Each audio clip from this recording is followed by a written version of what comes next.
in your code development environment, it can actually work well in a Web 2.0 context and can be a very good countermeasure. Unfortunately, this mitigation technique is not widely adapted yet. So as an end user, we are forced to search what can we do on the client side. How can we protect ourselves against CSRF? In that context, I would like to point out the work of Martin Johns already from 2006, Request Rodeo, and the approach there was actually to apply a token-based approach closer to the endpoint, closer to the client, namely as a client-side proxy. And this will also explain how a token-based approach works. Actually, you intercept all the requests and responses between the client and the servers. On all incoming responses, so responses from the server are intercepted within the proxy, and then you will actually start looking for all URLs mentioned in that page. You will enhance all those URLs to also include a token, and then those enhanced URLs, the response is sent further to the browser. The browser is executing in a normal way, and the moment a browser is sending a request to another server, the request is intercepted again by the same proxy. It checks whether that token is available in the URL that is requested. If so, it will remove the token and let the action proceed, let the request go to the server. In the other case, the cookies and the HTTP credentials will be stripped. To protect also the intranet, the Request Rodeo was also working via an external proxy to make sure that whenever you went through the proxy, that you were actually going from outside your intranet. Such an approach, token-based approach brought as a client-side solution, works pretty well on classical web applications, but it behaves very badly in a Web 2.0 context. The reason is, when you're intercepting responses, it's very hard to predict in a Web 2.0 context what will be the outgoing URLs, which order, for instance. You see a lot of JavaScript, but you don't have a full list of URLs that you will actually will use from your browser. Other techniques are even more closely connected to your browser and are available as browser extensions, such as CSRF Protector, AntiCSRF, Request Policy, and NoScript. And all those mitigation techniques actually rely on the same blocking or stripping effect as Request Rodeo. So you will actually try to block your request, or you will strip the authentication credentials and the cookies containing session identifiers. But if you are looking to those extensions, you will see that it is very hard to find a good balance between security or usability. Or they will be very secure, for instance like NoScript, but they will offer you less usability unless you will specify more and more personal rules to say how you would like interactions between the different websites. Or they will be much permissive and allow a lot of CSRF attacks to happen because they don't want to sacrifice the security, the usability. So actually we find it's time for a good solution that offers the right balance between usability and security, and we put forward 3 requirements for that. The first one is we want to be independent of user input. We saw that a substantial fraction of all the requests were actually cross-domain, so we don't want to bother our users every time whether this interaction is allowed or not. Secondly, most of the end users don't know what safe interactions are, and after a while they will just press, yes, I want to see all my content. Secondly, I think it's very important nowadays that it works in a Web 2.0 context. So it has to be able to cope with JavaScript, with mashups, AJAX, HHR, but also single sign-on solutions. And thirdly, of course we want to be secure. We want to secure by default and having minimal false positives in normal operation mode. So we put forward different requirements for a client-side mitigation technique. Now let's have a look how we actually trying to find the right balance in CsFire. I will discuss now a little bit how CsFire is implemented within FireFox, but then I also discuss the policy of CsFire.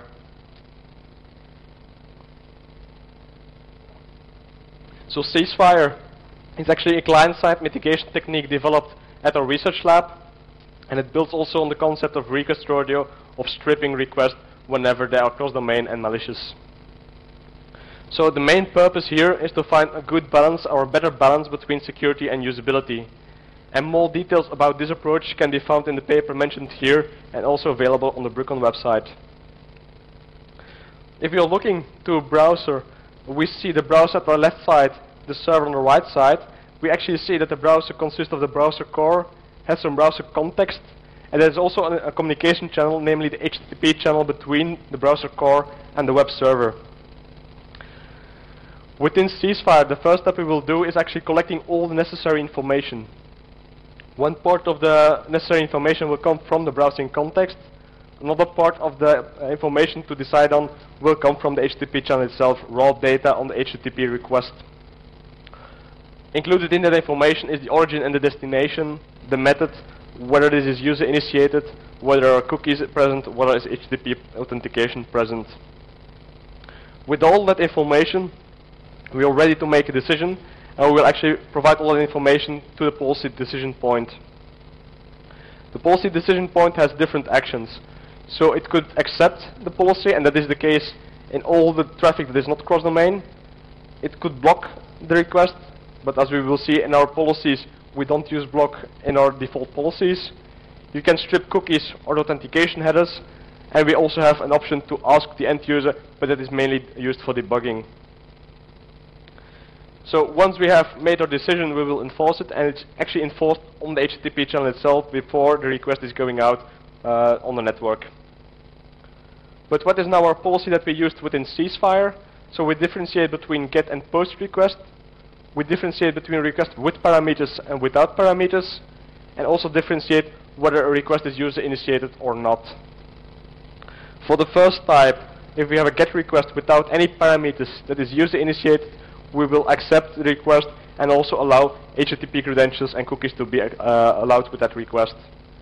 The reason why we accept this particular instance is if you, for example, go to Google and you type in Facebook and you go into the Facebook website, we don't want the user to be logged off, because it's very annoying if you're already logged in to an application, you're searching on something on Google, and the next time you're logged off that application again. So that's the particular reason why we have an accept here. It's arguably why we should have an accept or stripped here, but in the default configuration that you can download now, there's an accept there. For all the other interactions, we will actually strip. So for all the other actions, we will just make sure that there are no authentication credentials or cookies attached to the request. And as we will see later in the presentation, it doesn't have a big impact on nowadays browsing, nowadays surfing behavior of most of the applications. So we prototyped this information, this extension in FireFox as CsFire. We implemented this default policy, and you can download it from the Mozilla website. And it's recently updated to also be able to operate in Firefox 4.0. If we're comparing our solution to other client-side solutions, the first one is request policy. And you will see that that differentiating factor is more on the fact if a request is user-initiated or not. We saw only that a very small fraction of the request is user-initiated. Only those requests will be accepted. All the other requests will be blocked by default. This also means if you have a page with images coming from another server, the information will not be stripped, the request will not go out of the browser, the request will just be denied and blocked within the browser itself. So you will have to pay to usability.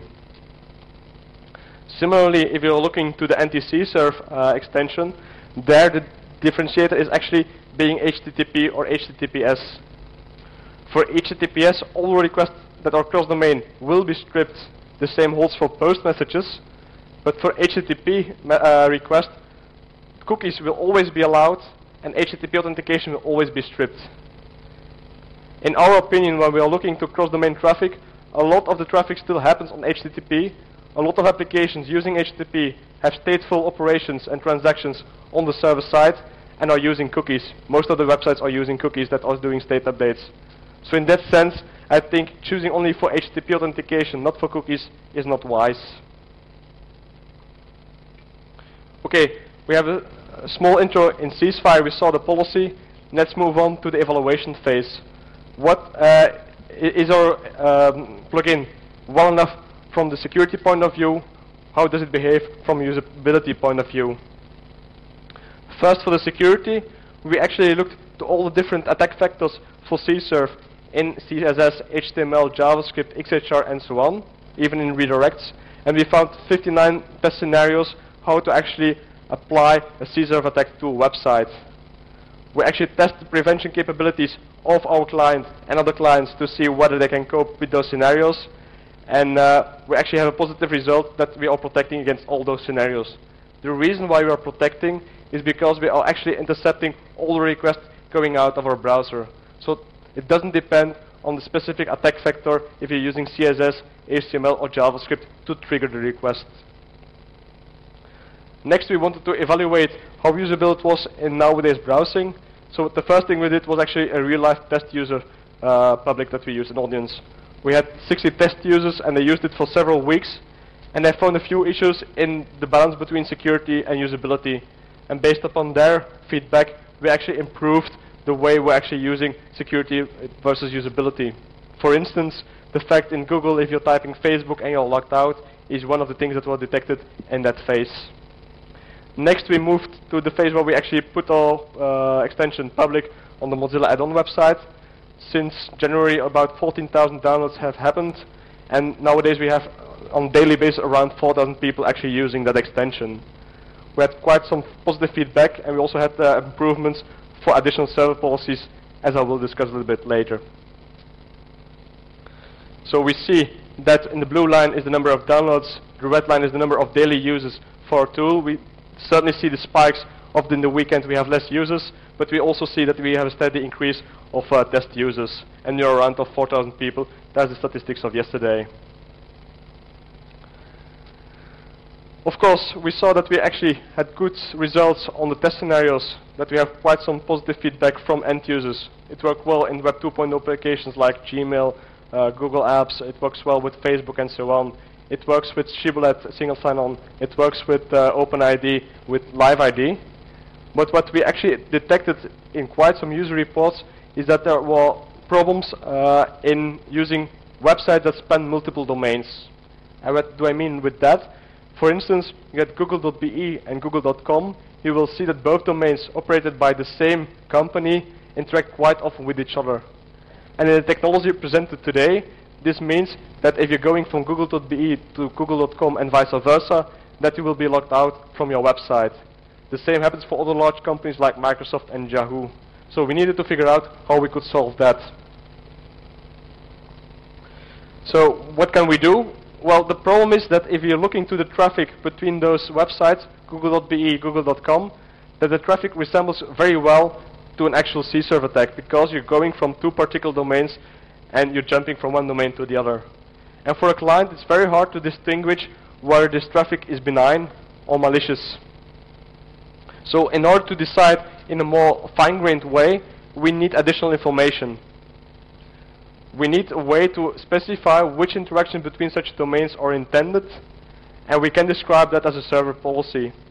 This is very similar to the cross-domain policies within Adobe, in Adobe Flash, where I also can say those websites are allowed to interact with each other. Of course, because we are a simple prototype at this point, not all servers are providing their server-side policies. So in the CsFire prototype available on the website, we're actually collecting all those server policies and providing them to the end user via policy server. In extension, end users can also provide their own local policies to identify which domains, for example, within a company are allowed to interoperate with each other without having requests to be stripped or requests to have be blocked. Now, I will dive into a few technical details or the technical decisions we had to make within CsFire, and then we can have a quick look how it actually works within your browser. So the first thing I would like to discuss is the handling of redirect chains. So if you're looking to an authentication chain, such as in the single sign-on solution, you start from your own domain x.com. The first step is you will be redirected to an authentication service in order to provide your credentials.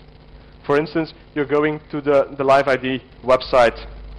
You're submitting your credentials there, and after they are accepted by authentication.com, you will be actually redirected again to x.com.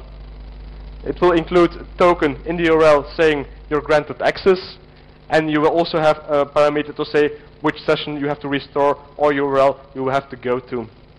And you will be actually, by x.com, be redirected to that particular page.